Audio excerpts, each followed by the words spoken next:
this is an important concept that I want to discuss with you guys because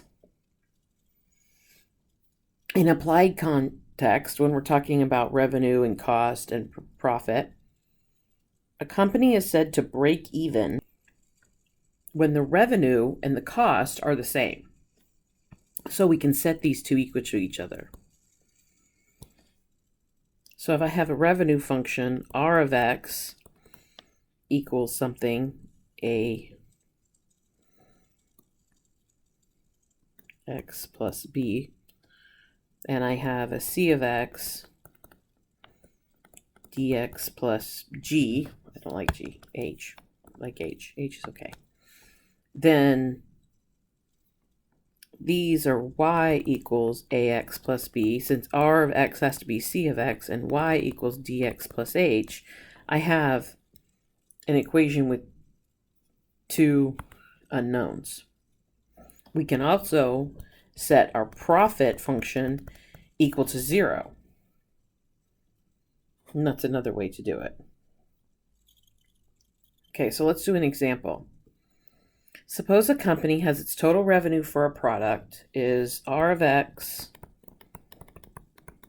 46X, C of X is 3480 plus 22, that's 0, 22X, where X is a number of thousands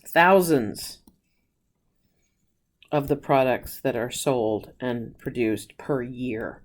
So this is in thousands, so remember that. The company is said to break even when the total revenue equals total cost.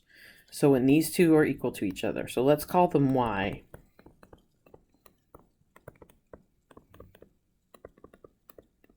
So we can just actually set these equal to each other.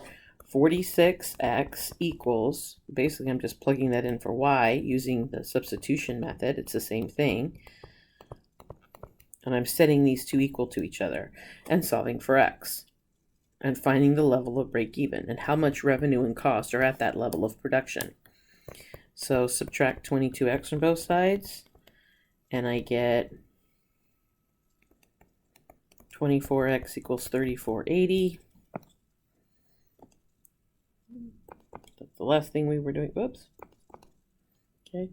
3480 divided by 24 is x is 145. So the break-even point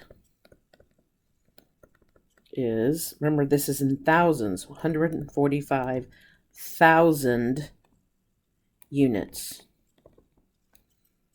or 145,000 units. You can write it either way. I don't care if you write out the word thousand, but you have to do that. That's what I was talking about last time, about making sure that when we're in our applied problems, we pay very close attention to what the units are.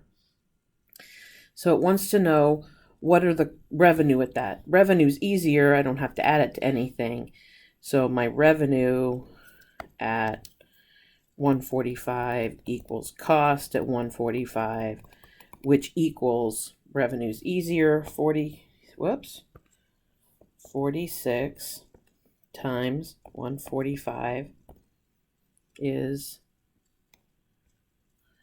6670. And this does not tell me thousands. It does not say number of thousands of tons. I guess this is tons of the product. And X is in thousands, so I guess that's the revenue. Is 66,000 or $6,670 because it doesn't say it's in thousands. I think it's supposed to be actually. It would make more sense, but